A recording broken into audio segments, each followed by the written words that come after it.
дуруди паём, миллати азизам. Абдулло Шамсиддин як сиёсатмадори ҷавони тоҷик солҳо буд дар кишвари Олмон дар шаҳри Дортмунд зиндагӣ ба сар мебурд. Санаи 18 январи 2023 аз кишвари Олмон ба Тоҷикистон истирдод шуд. чаро ин бародарро ҳукумати Олмон, хусусан полисош, амниятш бурдан ба Тоҷикистон супоридан ба даста ҳозир бошад дар зиндонҳои Тоҷикистон, дар зиндонҳои хунук, гӯшна, ташна зиндагӣ ба сар мебарад, дар шиканҷа қарор дорад. ман ба тамоми миллати азизам, хусусан инсонҳое ки мушкилиҳои сиёсӣ доред, мухолифи ҳамин режим ҳастед, дар кишварҳои Аврупо қарор доред. ба ягон инсон, ба ягон ҳукумат бовар накунед.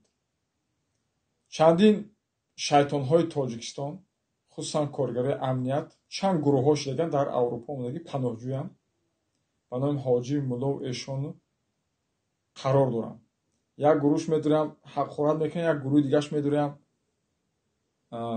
ширинӣ кадахшон нишон метиҳанд, шайтонӣ мекунанд, дурунтон медоранд, то ин ки гапҳои шуморо шайтонӣ кунанд, ягон гапи бизанӣ, гапта сабт кунанд, ба Тоҷикистон бифиристонанд, дар Тоҷикистон лентабофӣ кунанд, бо ягон гапи дуруға бубофанд, бигиранд лента бубуранд, ягон синема, ягон филме бикунанд, ба кишварҳои Аврупо бифиристонанд, фарзанди ҷувонамарди ин миллатро ягон тӯҳмат кунанд, бигӯянд оё ту доиш ҳастӣ, ягон исламист ҳастӣ, ягон дуруға бубофанд, ки ино туро истирдод кунанд, дар Тоҷикистон равӣ, дар зиндон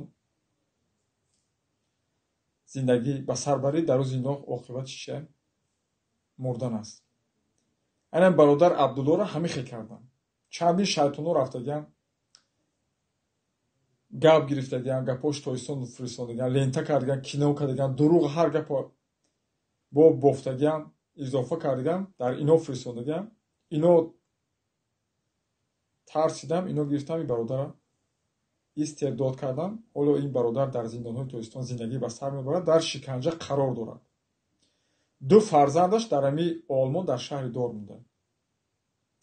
ман ба тамоми ҷувонамардои ин миллат мегӯям, ки на кишварҳои пасу шӯравиро бовар кунед, на кишварҳои арабро, на кишварҳои Аврупоро.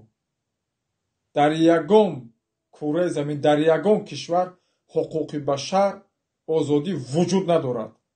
ҳамон рӯзе ки то рӯзе ки китоби муқаддас қати ягон кишвар ҳакамат намекунад, ба китоби муқаддаси худо давлатдорӣ намекунад, ба ин китоби муқаддас ҳукуматро пеш намебарад, дар ӯ кишвар озодӣ ва ҳуқуқи башар вуҷуд надорад.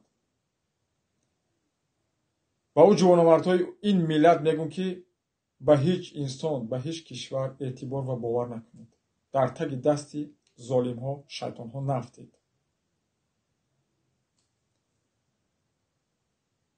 парвардигоро бародар Абдулло Шамсиддинро, хонаводаи ин бародарро ва аҳли аҷдоди ин бародарро сабру ҷамил бидиҳад ва ин бародарро барвақттар аз зиндон, аз дасти ин золимҳо озод шавад. боз мегӯям, ки ҳамватанони азиз, дӯстони азиз, ба ҳеҷ кишвар, ба ҳеҷ инсон бовар накунед. шайтонҳоро дар хонаотон роҳ натед, бо онҳо чой нахӯред. мавзӯи мо ба анҷом мерасад. ман шуморо дар паноҳи худо месупорам. худо ҳамаи мо шуморо нигаҳбон бошад.